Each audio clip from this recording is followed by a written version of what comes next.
Hello सामने आज test preparation practice के अंदर हम 50 इंग्लिश के एमसीक्यूज को सॉल्व करेंगे। और ये जो 50 एमसीक्यूज हैं इसके अंदर जो पास पेपर के पैटर्न होंगे हम उसको यूज़ करेंगे। और इसमें error detection, parts of speech, voice, narration, spelling, tenses, antonyms and synonyms, condition, agreement, इनके सवाल होंगे। और एक और क्वेश्चन जो कि बार बार मुझसे जो है वो पूछा जाता है, वो है रिलेटेड टू के पास पेपर हम जो है उनसे कैसे हासिल करें। तो जैसे आई टेस्ट के या CS के या PSC JSC के पूछे जाते हैं, तो उसका मैं आपको जो है करके दिखाऊंगा वीडियो के एंड में। अगर आपको वीडियो पसंद है तो लाइक, सब्सक्राइब और शेयर जरूर कीजिएगा। चलिए स्टार्ट करते हैं। MCQ नंबर 1 टॉपिक आपका होगा टेंसेस का। और उसके बाद देखें choose the correct option C-2 school everyday. अच्छा देखिए यहाँ पर थोड़ा सा जो है रुकें और आगे आपको पता चले कि ये सॉल्व किस तरह से करना है। तो सबसे पहले आपने क्वेश्चन पढ़ना है अच्छे तरीके से। इस वजह से मैंने यहाँ पे पॉज किया है। ऑप्शन नहीं पढ़ना, पहले क्वेश्चन पढ़ के समझें कि उसमें क्या पूछा गया है। अमूमन स्टूडेंट इसमें गलती कर देते हैं कि उनको आंसर सही आ भी रहा होता है, लेकिन वो क्या करते हैं कि MCQs की तरफ, जो ऑप्शन की तरफ चले जाते हैं, जिसकी वजह से वो कन्फ्यूज हो जाते हैं और क्वेश्चन को सही जो है गौर से नहीं पढ़ रहे होते हैं। तो एक चीज़ ये। दूसरा मैं ऑप्शन दिखा देता हूँ। ये चार हैं, गो, गोज, गोइंग, वेंट। उसके बाद आप क्या करेंगे, यहाँ पे पॉज करेंगे। ये मैं फर्स्ट MCQ में बता रहा हूँ, आपने बाकी सब में ऐसे करना हो और खुद से आंसर करने की कोशिश करेंगे। और उसके बाद मैं आपको इसका आंसर बताऊंगा। ठीक है। सवाल क्या है, C-2 स्कूल एवरीडे। तो इसमें क्या है कि हेल्पिंग वर्ब कोई यूज नहीं हो रहा, तो इसका मतलब क्या हुआ, यहाँ पर जो है वो या तो प्रेजेंट सिंपल है या पास्ट सिंपल है।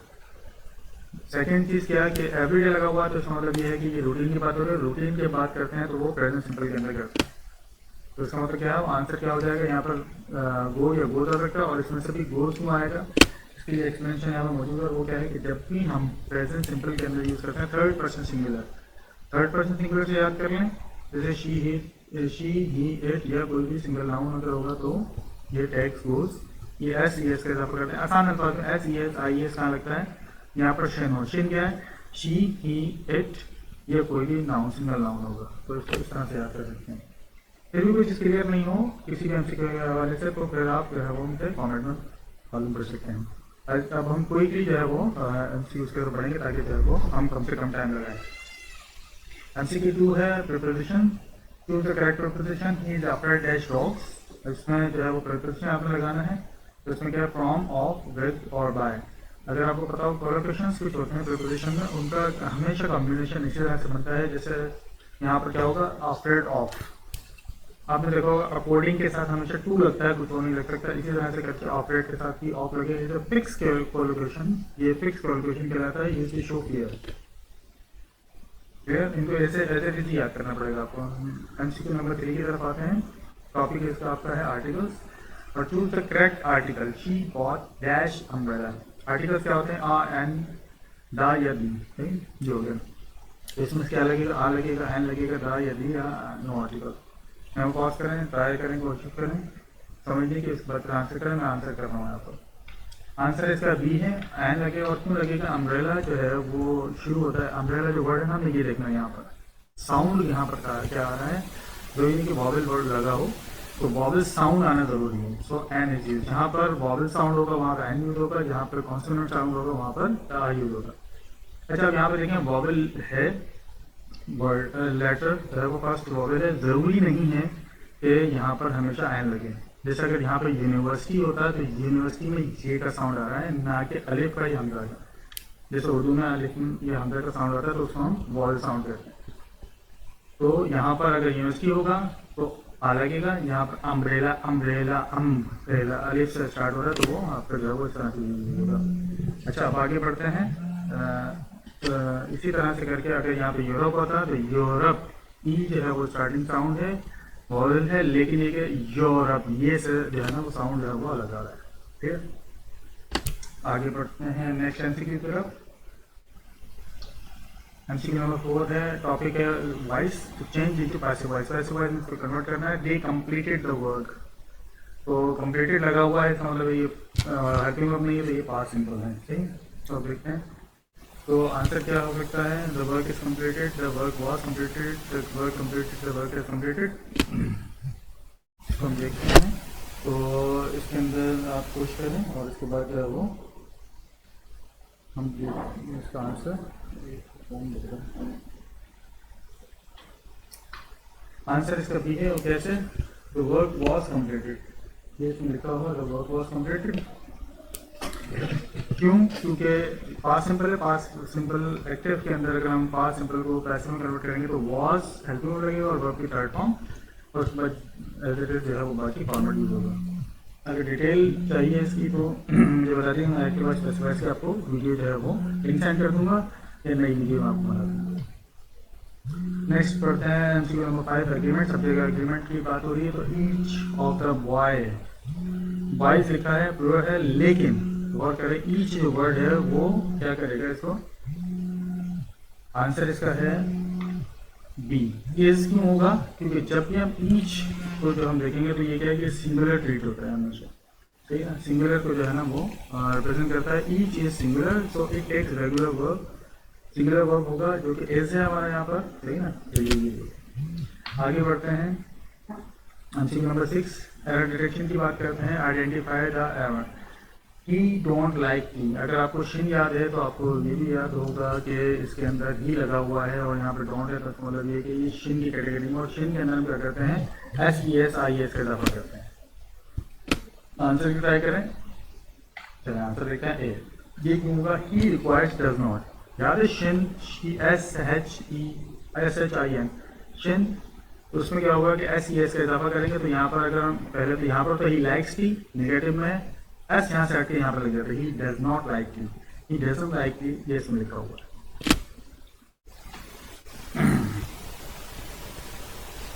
नेक्स्ट आते हैं choose the correct meaning, spill the beans. अच्छा इडियम्स भी आते हैं, तो ये एक इडियम है स्पिल द बीन्स, और इसके चार ऑप्शन देखने को, truth, reveal secret, make mistake और टॉक लाउडली। तो बी आंसर है इसका। एक्सप्लेनेशन क्या है? This idiom is to reveal a secret unintentionally और केयरलेसली, तो इसका मतलब रिवील सीक्रेट इसका आंसर होगा। ये इडियम्स भी ऐसे ही याद करने पड़ेंगे, और ठीक है ना, तो उनकी लिस्ट आपको जो है वो इजीली अवेलेबल होगी नेट पर, नहीं तो जो है वो मालूम कर लीजिएगा। इसके अलावा आ जाते हैं वोकैबुलरी भी सवाल आते हैं, सिनोनिम्स जिनको सिनोनिम भी हम कहते हैं। रैपिड के मायने क्या होते हैं? रैपिड इजी वर्ड है क्योंकि इसका जो है लेवल बिगिनर है, तो ये रैपिड मीन्स फास्ट, सही ना। तो यहाँ पर आपका ऑप्शन होगा बी, ठीक। ज़्यादा कुछ नहीं है इसमें, तो हम आगे चलते हैं। एमसीक्यू नंबर 9, टॉपिक एंटोनिम है। Antonym choose antonym. Scarce means, word क्या है? स्केर्स, स्कैरसिटी भी कहते हैं जिसे हम कमी का कहते हैं, लेकिन यहाँ पे आपने ध्यान में रखिएगा कि एंटोनिम बताना है आपने, सिनोनिम नहीं बताना, सिमिलर नहीं बताना, अपोजिट मीनिंग वाला बताना है। तो अगर किसी चीज़ की स्कैरसिटी होती, कमी हो जाती है, तो वो अगर ज़्यादा हो जाएगा तो वो प्लेंटी हो जाएगा, ठीक है ना। Scarce means limited, so opposite is plenty, बहुत सारा।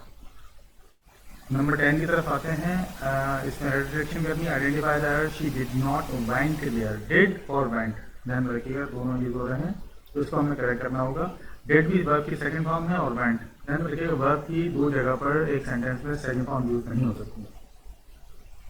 तो जब हम डिड लगाएंगे तो हम फर्स्ट फॉर्म में कन्वर्ट कर देंगे, तो यहाँ पर ऑप्शन होगा A. After did base form of verb is used, go जो कि होती है डिड नॉट गो हो जाएगा। ये पास्ट सिंपल का है वो सेंटेंस है। नंबर 11 क्या है? कंप्रेंशन। कंप्रेंशन है, कंप्रेंशन का मतलब क्या है कि पढ़ के समझना। इसका पूरा एक अलग से मैंने वीडियो भी बनाई हुई है, चैनल पे आप देख सकते हैं। इसके अलावा अगर आप चाहेंगे तो मैं और प्रैक्टिस के लिए जो है कंप्लीट इसकी कंप्रेंशन की, रीडिंग कंप्रेंशन की वीडियो बना दूंगा, जिसमें आपको क्लियर हो जाएगा। इसमें फिलहाल एक सेंटेंस को समझने के लिए चीज correct answer, he was tired so he slept. Why did he sleep, why did he sleep, ये लिखा है तो सीधी सी बात है, वो टायर्ड था जब भी तो स्लीप हुआ, तो इसमें ऑप्शन होगा B. The reason is directly mention, he slept because he was tired. इस तरह के सवाल जो है वो कॉम्प्रिहेंशन में होते हैं, लेकिन ये कि यहाँ पे पैराग्राफ नहीं है, यहाँ पे सिर्फ एक लाइन दी हुई है। आ जाता है number 12, conditional. Conditional sentence type 1, type 2, type 3 अगर आपने पढ़ेंगे तो उसके हिसाब से ही choose the correct option. If I dash rich I would travel. अगर आपको कंडीशन पढ़ें तो आपको पता होगा कि ये टाइप 2 है या सेकंड कंडीशन इसको कहते हैं। और इसमें क्या होता है कि जब भी हमने फर्स्ट जो इसका सेंटेंस होगा उसके अंदर हमने आई के साथ वर लगाना होगा। Second condition use were for all subject, जितने भी सब्जेक्ट होंगे यहाँ पर वर यूज होगा, आई ही शी सबके साथ, सही ना। और इसको हमने कैसे पहचाना? सेकंड सेंटेंस से पहचाना है कि आई वुड जो है उसमें लिखा हुआ है। एमसीक्यू नंबर 13 है स्पीच। डायरेक्ट से indirect speech, change into indirect speech. He said I am happy, तो ये जुमला ये जो पार्ट है पास में, इसका मतलब इसका टेंस हम चेंज करेंगे। आई एम हैप्पी को पास सिंपल में कन्वर्ट करना होगा हमें। ये ऑप्शनल है दैट, आप लगा भी सकते हैं, हटा भी सकते हैं। तो इस वजह से मैंने ब्रैकेट में लिया है। ही क्या हो जाएगा, आई एम है तो आई जो है वही का मतलब चेंज होगा ही, और इसको हमने वाज में कन्वर्ट कर देना है। इसकी वजह से ही वाज हैप्पी। तो इसका आंसर क्या होगा, A. Present tense changes to past tense in important speech, ये मैं भी बता चुका हूँ। एडजेक्टिव की बात करें, choose the correct degree. This is the dash book. यहाँ पर क्या है, यहाँ पर गुड, बेटर, बेस्ट और वेल। दिस इज द अगर लगा हुआ है तो बेसिकली हमें क्या यूज करना पड़ेगा, हमें यहाँ पर सी ऑप्शन होगा। This is the best book, ये हम बता रहे हैं कि ये जो है वो बेहतरीन किताब है। Best is superlative, form use for comparison of more than two. 3 degrees हैं एडजेक्टिव की, अगर कहेंगे तो इसको डिटेल में वीडियो बना दूंगा मैं आपको। एक पॉजिटिव फर्स्ट, और जैसे गुड अगर हम बात करें तो फर्स्ट है, उसका कंपैरेटिव है जहाँ हम कंपैरिजन करते हैं, जिसमें बेटर यूज होता है। और उसके बाद जो सुपरलेटिव है वो है बेस्ट, तो यहाँ पर बेस्ट यूज होगा। MCQ नंबर 15 हम बात करें, choose the correct form. She sings very dash, again adverb है यहाँ पर, वहाँ पर एडजेक्टिव है, यहाँ पर एडवर्ब है। ये चेंज करते हैं मीनिंग ऑफ द वर्ब को, सही ना। तो यहाँ पर शी सिंग्स वेरी, अब आगे हमने जो लगाना है वो हमारे पास एडवर्ब लगेगा जो कि बी है, well. Well is adverb form modifying the verb sings, क्योंकि हमने अगर हम एडजेक्टिव लगाएंगे तो गुड अगर हम लगाते हैं तो शी के ऊपर जो है, शी को जो है वो चेंज करता है एडजेक्टिव। एडजेक्टिव जो है वो बेसिकली सब्जेक्ट को या नाउन को चेंज करता है, जबकि वेल जो है वो क्या करेगा, मॉडिफाई करेगा सिंग्स को यानी कि वर्ब को। इसी वजह से इसको एड वर्ब कहा जाता है। आसान अल्फाज में it add something to the meaning of the verb. इसकी थोड़ी सी एक्सप्लेनेशन आया यहाँ पर, ये well is an adverb, the word sings is a verb an action to describe how an action is perform. कैसे एक्शन परफॉर्म हुआ तो ये adverb, you must use an adverb. और अगर गुड हम यूज करते हैं ये एडजेक्टिव, डिस्क्राइब्स नाउन, जैसे कि she is a good singer, तो it is grammatically incorrect to use good modify a verb. ठीक, ओके, क्लियर हो गया होगा, नहीं क्लियर हुआ तो कमेंट में मालूम कर लीजिए। इसके बाद हम बात करते हैं MCQ number 16, choose the correct model. Modal verbs होते हैं, कौन कौन से होते हैं, मस्ट, कैन, मे, माइट वगैरह। यहाँ पर क्या है कि ऑब्लिगेशन दी गई है, डैश ओबे द रूल्स, आपको रूल्स ओबे करने चाहिए। आप यहाँ पर क्या है कि जरूरी बात की जा रही है, तो यहाँ पर क्या होगा, मस्ट यूज होगा। Must express strong obligation necessity. ठीक, ये भी मॉडल वर्ब का टॉपिक अगर आपने किया है तो ईजी हो जाएगा आप लोगों के लिए। MCQ number 17, sentence type. Identify the sentence type I can because I was called. दो हैं सेंटेंस, पहला अगर पार्ट देखें एक इंडिपेंडेंट क्लॉज है आई कैन, ये इंडिपेंडेंटली कंप्लीट सेंटेंस है। सेकंड क्लॉज है बिकॉज आई वॉज कॉल्ड, तो अब ये डिपेंडेंट है, सही ना। ये डिपेंडेंट है यानी कि इटसेल्फ ये कंप्लीट मीनिंग नहीं देता। बिकॉज आई वॉज कॉल्ड इसका मतलब ये कुछ ना कुछ इसमें मिसिंग है। तो एक आपकी डिपेंडेंट क्लॉज और एक इंडिपेंडेंट क्लॉज मिक्स हो रही है, तो इनको हम कहते हैं वन कॉम्प्लेक्स, सही ना। यहाँ पर contains subordinate clause, because I was called, ये सबऑर्डिनेट क्लॉज है, सही ना। अगर हम ओवर करके देखें तो इसकी पूरी डिटेल यहाँ पर मौजूद है, इसको पढ़ के लिख लीजिएगा क्योंकि वीडियो बहुत लंबी हो गई है। तो ऑलरेडी अगर कोई चीज़ नहीं समझ में आए तो अगर मालूम कर सकते हैं, मैं फिलहाल ये बता दूँ। इंडिपेंडेंट क्लॉज आई कैन, ये एक स्टैंड अलोन है, कंप्लीट सेंटेंस है। डिपेंडेंट क्लॉज है बिकॉज आई वॉज कॉल्ड, सही ना, ये कंप्लीट मीनिंग नहीं दे रहा। और कॉम्प्लेक्स सेंटेंस क्या होता है, जिसमें एक इंडिपेंडेंट क्लॉज होती है एंड एटलीस्ट एक डिपेंडेंट क्लॉज होती है, जो कि इसमें मौजूद है। तो independent clause is joined with a dependent clause making it a complex sentence. अब आगे बढ़ते हैं पार्ट्स ऑफ स्पीच की तरफ। Identify the part quickly. Quickly क्या है यहाँ पर, तो सिंपल सी बात है, नाउन, वर्ब, एडजेक्टिव या एडवर्ब, इनमें से आपने बनाना है क्विकली। ठीक, सीधी सी बात है, एडवर्ब है क्योंकि ये मीनिंग को चेंज करता है वर्ब की, सही ना। ही रन्स क्विकली, सही ना, तो रन जो है वो उसको उसमें इजाफा करेगा, modify the verb, so it is an adverb, सही ना। आगे बढ़ते हैं number 19, identify the function. Swimming is good exercise. क्या है स्विमिंग, क्या है, सही ना। तो अगर वैसे तो ऊपर मौजूद है, ये एडजेक्टिव, सॉरी वर्ब है, नाउन है, एडजेक्टिव है या एडवर्ब है, और इसको जेरेंड भी कहते हैं। वर्ब की फोर्थ फॉर्म या थर्ड फॉर्म बनाकर हम वर्ब को जेरेंड के तौर पर यूज करते हैं, यानी कि एज अ सब्जेक्ट यूज कर सकते हैं, ठीक है, वर्ब सब्जेक्ट यूज कर सकते हैं। जैसे स्विमिंग यहाँ पे सब्जेक्ट के तौर पर यूज हो रहा है। इसी तरह से आपने सुना होगा smoking is injurious to health, तो ये जुमले का सब्जेक्ट बन जाता है और इसको जेरेंड कहा जाता है। तो आंसर क्या है इसका, नाउन। तो ये basically gerund act as a noun, subject of the sentence. इसके बाद आता है इन्फिनेटिव। इन्फिनेटिव फॉर्म क्या होती है, वर्ब की फर्स्ट फॉर्म उसके बाद टू लगा होता है। ही लाइक्स टू रीड, ये क्या है, जेरेंड है, पार्टिसिपल है, इन्फिनेटिव है या एडवर्ब है, तो इजीली ये इन्फिनेटिव है क्योंकि to read is an infinitive, to plus base verb, उसको इन्फिनेटिव कहा जाता है। टू वर्ब की फर्स्ट फॉर्म के साथ अगर टू लगा हो तो यहाँ पर इन्फिनेटिव कहलाता है। इसके उर्दू में अलग मीनिंग है, वो कभी अगर मालूम करेंगे तो मैं आपको डिटेल में बता दूँ। आगे बढ़ते हैं C number 21, voice change into passive voice. Who wrote this book, किसने लिखी ये किताब, तो इसको पैसिव वॉइस करना है। ये चार ऑप्शन हैं, तो ये हु रोड दिस बुक, ये रोड वर्ब के सेकंड फॉर्म में, इसका मतलब ये पास्ट सिंपल है। और जब हम वॉइस चेंज करते हैं तो पास्ट सिंपल के अंदर हम वाज, वर और वर्ब की थर्ड फॉर्म लगा देते हैं, तो मेरे ख्याल में आंसर आपको इजीली क्लियर हो जाना चाहिए। तो इसका ऑप्शन है ए, क्यों, क्योंकि correct passive use was written by whom, ठीक है, वॉज रिटन बाय हूम ऊपर लिखा हुआ है। 22 हम देखते हैं प्रिपोजिशन। प्रिपोजिशन अगेन इसको एज इट इज आपको जो है वो याद करना पड़ेगा। किस फोन डैश म्यूजिक, ऑफ आएगा, इन आएगा, एट आएगा या ऑन होगा, तो इसमें आएगा of. Fond of is a standard expression, इसमें फॉन्ड ऑफ मीन्स शौकीन है वो म्यूजिक का। 23 कंजंक्शन की बात करें, choose the correct conjunction, he is poor dash honest. अब इसमें क्या है, कंजंक्शन क्या है कि वो अल्फाज जो कि जुमलों को या अल्फाजों को जोड़ते हैं, जैसे but, and, so, because. He is poor, वो गरीब है लेकिन ऑनेस्ट है, सही ना। तो अमन ये जो है वो अगर जुमले की कंस्ट्रक्शन को वर्क करें तो आपको पता जाएगा कि जुमले में क्या पूछेगा, सही ना। तो वो गरीब तो है लेकिन वो ऑनेस्ट है। अच्छा, और भी पॉसिबिलिटीज हैं, लेकिन हम यहाँ पे देखें he is poor and honest, यहाँ पे जुमला बन नहीं रहा, मैच नहीं कर रहा, पुअर और ऑनेस्ट। सो भी नहीं हो सकता, बिकॉज ऑनेस्ट वैसे तो नहीं हो सकता, हमारी तरह वो गरीब हो सकता है बेचारा, सरकारी ऑफिसर होकर भी कोई रिश्वत नहीं लेता तो बेचारा गरीब भी ऑनेस्ट होने की वजह से, ठीक ना, बिकॉज यहाँ पर लग सकता है, बाकी कोई लॉजिकल नहीं। लेकिन जो सबसे इसमें सुटेबल हमने देखना होता है, तो और वो सबसे सुटेबल इसमें से बट ही है, he is poor but honest, सही। चलें आगे बढ़ते हैं 24 की तरफ। प्रोनाउन की बात करें, choose the correct pronoun. Everyone should do that duty. अच्छा, हिज, देयर, आर या यूर। अब इसका आंसर देखना है। एवरी वन बात करें तो यहाँ पर क्या हो जाएगा, हिज और हर लग सकता है, सही ना, हिज विद एवरी वन, सही ना। एवरी वन क्योंकि लगा हुआ है यहाँ पर जो है वो हम इसको सिंगुलर ट्रीट करते हैं, सब जगह एग्रीमेंट के अंदर भी ये मौजूद है।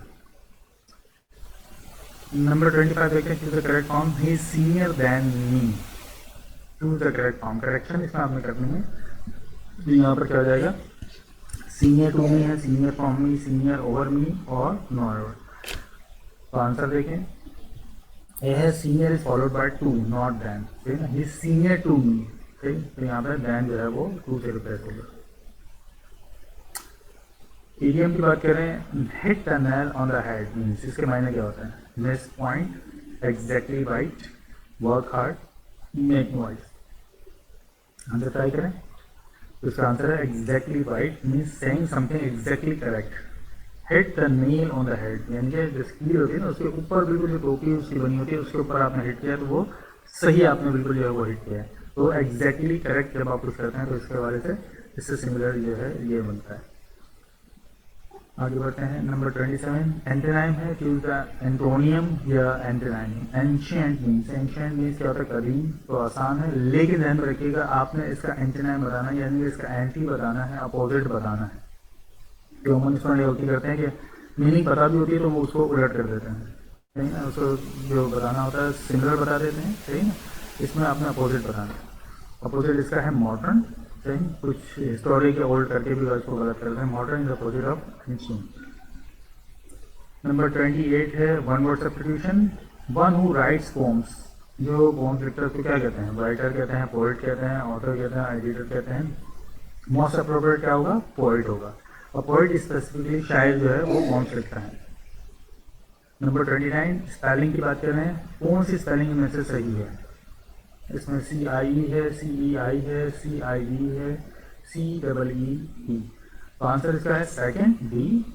और इसके एक्सप्लेनेशन क्या है, receive follows rule I before E except after C। इसका पूरी डिटेल जो है वो आपको नेट से मिल जाएगी, यहाँ पर मौजूद है, इसमें कुछ जो है वो एक्सप्लेनेशन इसमें मौजूद है। और वो क्या है, I before E except C, spelling mnemonic for words with a long E sound. इसका स्क्रीन शॉट लेके देख सकते हैं अगर आपको डिटेल इसकी मालूम करनी हो तो। लेकिन ये स्पेलिंग्स के क्वेश्चन भी आते हैं। अब आगे बढ़ते हैं। आइडेंटिफाई जा रहा है ही हैज़ एट फूड। अच्छा, हैज़ के बाद हैज़, हैव, हैड, ध्यान रखिए पूरी इंग्लिश में जहाँ पर भी ये 3 वर्ड यूज होंगे और इसके बाद वर्ब की फॉर्म लग रही है तो वर्ब की थर्ड फॉर्म हमेशा यूज होगी। तो आसान इसका हो गया he has eating. Eat, ate, eating third form है, पास्ट पार्टिकल भी इसको कहते हैं, तो ईटिंग यहाँ पे लगेगा। ऑप्शन है ए।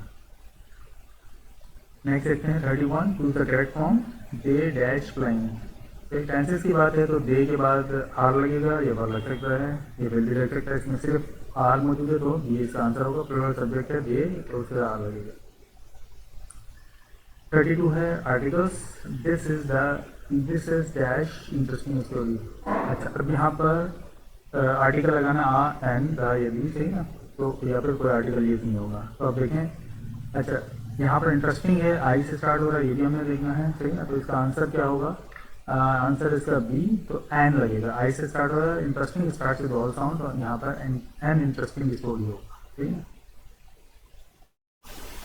वॉइस की बात करें, change into passive voice. She writes a letter. Write से इसका मतलब तो प्रेजेंट सिंपल है, प्रेजेंट सिंपल में इज लगता है और वर्ब की थर्ड फॉर्म यूज होती है। यहाँ पर इज के बाद वर्ब की थर्ड फॉर्म यहाँ पर आपको मौजूद है ऑप्शन ए के अंदर। प्रेजेंट सिंपल है, पैसिव वॉइस, इज रिटन। आगे बढ़ते हैं 34। प्रीपोजिशन होगा choose correct preposition. He lives dash Karachi, at, in, on, by. City के साथ जो प्रीपोजिशन लगता है वो इन लगता है हमेशा, तो बी यहाँ पर होगा। Cities are used with in. Clear. Number 35, modal चीजों में choose correct modal. You dash leave now before it's too late. सही। अच्छा, अब इसमें गौर करके देखेंगे तो इसमें 2 लग सकते हैं इसमें, लेकिन इसमें जो मोस्ट अप्रोप्रिएट है वो हमें देखना होगा। तो आप ऑप्शन ट्राई करें, उसका तो मैं आंसर बताता हूँ। अब इसमें कौन से 2 लग सकते हैं? शुड भी लग सकता है, मस्ट भी लग सकता है। लेकिन अगर हम इसको कंपलसरी या बहुत ज़्यादा जोर देंगे तो हमें मस्ट जो है वो ज़्यादा बेटर लगेगा। You must leave now, C option है इसका। 36 सिनोनिम है। हैप्पी के मायने क्या होते हैं? हैप्पी का मायने कितनी बार ध्यान में रखिएगा, सेम मीनिंग चाहिए, सिमिलर मीनिंग चाहिए। तो सैड नहीं हो सकता, जॉयफुल बिल्कुल हो सकता है, एंग्री और वीक। तो आंसर इसका है बी, जॉयफुल। 37 हम देखते हैं, टॉपिक है एंटोनिम्स। ब्रेव, ब्रेव बहादुर कहते हैं और इसका हमने एंटी बताना है, अपोजिट बताना है। बोल्ड बहादुर को कहते हैं, कोवर्ड स्ट्रॉन्ग या फियरलेस कौन सा होगा? गौर करें। तो आंसर इसका है कोवर्ड। कोवर्ड कहते हैं डरपोक। नंबर 38, रिडक्शन आइडेंटिफाई है, शी डोंट नो। याद आ गया, प्रेजेंट सिंपल है ये और इसमें शिन है, SHIN। शी, ही, इट या सिंगल नाउन। तो शी इनके साथ क्या लगता है, SES का इजाफा करते हैं जो कि नहीं हुआ यहाँ पे, तो शी डजंट नो होगा। ओके, सिंगुलर सब्जेक्ट है, शी टेक्स डजंट। आगे बढ़ते हैं नंबर 39। स्पीच के बाद change into direct speech. He said that he was tired. अब देखें इसके अंदर जो है वो ये वाला पार्ट पास्ट है, तो इसको यहाँ से चेंज किया गया, ही was tired. He was tired जो है वो पास्ट में है, तो इसका मतलब ये प्रेजेंट में होगा। तो अगर हम स्टेप बाय स्टेप करें तो क्या देगा, इसको प्रेजेंट में करेंगे तो ही इज टायर्ड हो जाएगा और ही जो है वो हो सकता है इसके मुताबिक चेंज हो, सही ना। तो इसका जो है वो पॉसिबिलिटी है, तो ये भी हो सकता है, ही इज टायर्ड भी हो सकता है और ज़्यादा बेहतर हो जाएगा कि आई एम टायर्ड। आई जो है वो ही के मुताबिक चेंज हो जाएगा, तो हम आइडियली जो है वो आई एम टायर्ड को यहाँ पर यूज़ करेंगे। और डायरेक्ट डायरेक्ट इसकी resource original tense and pronoun. Pronoun को भी हमने चेंज किया, अगर नहीं करेंगे तो हम इसको भी इस्तेमाल कर सकते हैं, लेकिन प्रॉपर इसकी चेंजेस की हमने तो ये आएगी। 40 है, टॉपिक है कंडीशन। कंडीशन सेंटेंसेस की अगर बात करें तो यहाँ पर ये होगा choose correct option. If it rains I dash stay home. तो इसमें क्या हो जाएगा, ये है टाइप 1, ये हम कह सकते हैं इसको। और अगर हम गौर करें तो ये क्या है, फर्स्ट कंडीशन होती है। तो ये आंसर करके देखें इसको। तो फर्स्ट सेंटेंस हमें बता रहा है इट रेन्स, तो आगे वाले सेंटेंस के अंदर सीधी सी बात है हम यहाँ पे विल यूज करेंगे। फर्स्ट कंडीशन है uses will in many clause. आगे बढ़ते हैं 41 preposition. Choose correct preposition. Is good, in, at, on या फॉर। देखिए इसमें क्या लगेगा प्रीपोजिशन में, he is good at English। good at is correct collocation, यहाँ पर यूज होता है, ठीक है ना। किसी भी सब्जेक्ट में अगर आप गुड हैं तो उसके वाले से ये यूज करेंगे। 42 क्या है, articles, choose correct articles, an या था या बी में से कोई यूज करेंगे। Dash sun rises in east, देखिए क्या आएगा। देखें सन एक यूनिक सी चीज़ है, तो उसको स्पेसिफिकली हम उसको जो है उसके साथ हम आर्टिकल द यूज करेंगे। The sun is unique so definite article use. Number 43, choose correct form, he runs very dash quick, quickly, quicker, quickest. ये डिफरेंट जो है वो एडवर्ब्स जो है वो इसमें लगे हुए हैं। तो यहाँ पर क्या रहेगा, आंसर आएगा ही runs very quickly. Okay, explain quickly modified verb run, जिसे हम पहले देख चुके हैं कि वर्ब को जो है वो मॉडिफाई करता है एडवर्ब। उसके बाद आते हैं सेंटेंस टाइप बताना है, आइडेंटिफाई द सेंटेंस, किस तरह का सेंटेंस है ये। क्लोज द डोर इंट्रोगेटिव है, इम्परेटिव है, एक्सक्लेमेटरी या डिक्लेरेटिव। क्लोज द डोर ये एक हुक्म दिया जा रहा है, तो हुक्म जिन लोग को हम इंग्लिश में कहते हैं बी इम्परेटिव सेंटेंस, जैसे command so imperative sentence is used. 45 change of voice आ गया, दे आर वॉचिंग टीवी, ये प्रेजेंट है, आर बता रहा है, भक्ति फॉर फॉर्म बता रही है कि ये जो है वो आपका प्रेजेंट कंटिन्यूस है। आंसर देख लेते हैं, TV is watched, TV is being watched, TV watch, TV watching. ठीक है, हम क्या करते हैं, जब भी हम पैसिव वॉइस में कन्वर्ट करेंगे कंटिन्यूस को, तो इज बीइंग का इजाफा कर देंगे प्रेजेंट में और आपके प्लेटफॉर्म यूज करेंगे। तो आंसर इसका है B, present continuous, passive is being plus past participle या आपके प्लेटफॉर्म। 46 है pronoun, choose correct pronoun, the book is dash, यहाँ पर यूज करना है माई, माइन, मी और आई। क्या होगा यहाँ पर, आंसर है बी, माइन क्यों होगा, mine is possessive pronoun used without noun. अगर यहाँ पर दिस इज डैश बुक अगर होता तो फिर यहाँ पर माई बुक होता, लेकिन बगैर प्रोनाउन का अगर आप यूज करेंगे, बगैर नाउन के किसी को यूज करेंगे, तो यहाँ पर क्या हो जाएगा, माइन यूज होगा। 47 कंजक्शन, जुमलों को या वर्ड्स को जोड़ने वाला वर्ड कंजक्शन कहलाता है। I was tired dash I slept, I was tired dash I slept. क्या हो सकता है पॉसिबिलिटीज की, ए मैं थका हुआ था, सो आई स्लेप्ट, तो इस तरह से मैं सो गया, सो रिजल्ट दिखाता है, तो ये आपका रिजल्ट है इसका। नंबर 48, इडियम्स यूज करना, ब्रेक द आइस मीन्स, इस इडियम का, अच्छा इडियम्स भी याद करना है, वोकैबुलरी भी याद करना है, ये भी इंपॉर्टेंट है। ब्रेक द आइस में start conversation, damage something, feel good, stop talking. Answer इसका है A, start conversation. Break the ice means to start a conversation in a social setting. आगे बढ़ते हैं 49, detection, identify his knowing the answer, तो क्या हो सकता है, he knows the answer, he know answer, ये नोइंग आंसर, और इसका आंसर है present simple, he knows the answer. ये स्टेटिव वर्ब है और ये कंटिन्यूस में यूज नहीं होता, जुमला तो सही है, लेकिन ये कि नो जो वर्ड है सही ना, स्टेटिव वर्ब है, और स्टेटिव वर्ब जो है वो कंटिन्यूस फॉर्म में यूज नहीं होता। नंबर 50 है वन वर्ड सब्स्टिट्यूशन, आसान है, वन हो टीचर्स क्या कहलाता है, सीधी सी बात है, टीचर कहलाता है, ठीक ना। तो ये आपके अपडेट होगा। अगर वीडियो पसंद आए तो लाइक करें, सब्सक्राइब करें और शेयर भी करें, और कोई क्वेश्चन हो तो आप उसको जो है वो कमेंट में मालूम कर सकते हैं। अब आ जाते हैं एक ही जो है बार बार स्टूडेंट्स वो मालूम करते हैं ऊपर कि हमने जो है वो पास पेपर हमने कहाँ से हासिल करना है। तो भाई पास पेपर आपने गूगल पे जाना है, PSP JSP पास पेपर्स आपने PDF डाउनलोड करके सर्च करना है, रेगिंग खुल गया, स्लाइड शेयर है, और इन पर फेसबुक का ये है, यहाँ पर और भी बहुत सारी कनेक्शन जो है वो इसमें यहाँ पर मौजूद हैं। इनमें से कोई से भी खोल लें, इन्होंने ये खोला है, ये तो फेसबुक के ऊपर पूरे पास पेपर आपको जो है वो मिल जाएंगे, सही ये है। और इसके अलावा ये भी पूरा हुआ है, ये टेस्ट तैयारी इसके अंदर PDF फाइल्स में मौजूद हैं, इनमें से कोई भी PSP की चाहिए वो लेने, JSP चाहिए वो लेने, फिर डेट के साथ यहाँ पर मेंशन है। और मैंने ओपन किया था तो यहाँ पर ये लोड हो रहा है पेपर, मैं आपको दिखा देता हूँ, थोड़ा सा नेट स्लो है, तो यहाँ पर ये आपको पूरे पेपर ये देंगे। जिस फॉर्म में किसी तस्वीर है यह वो किसी हुई है, आप पूरी कोई ओरिजिनल पेपर यहाँ से देख सकते हैं, ये भी है, और फेसबुक पर भी लोग आ रहे हैं। तो यहाँ पर आप रिसर्च कर रहे हैं PSP JSP पास पेपर्स PDF डाउनलोड, तो यहाँ से आपको ये सारे पेपर मिल जाएंगे। अगर फिर भी किसी को मुश्किल हो रही है, नहीं मिल पा रहा है, नहीं डाउनलोड कर पा रहे, मुझे बता दीजिएगा भाई, मैं व्हाट्सएप कर दूंगा या जो है वो आपको सेंड कर दूंगा ईमेल कर सकते हैं। ये देखिए पूरा पूरा पेपर आपको यहाँ से इजीली जो है वो मिल जाएगा, यहाँ पर भी है और ये क्रेडिट पेपर भी यहाँ पर, ये पूरे पूरे पेपर मुझे नहीं है।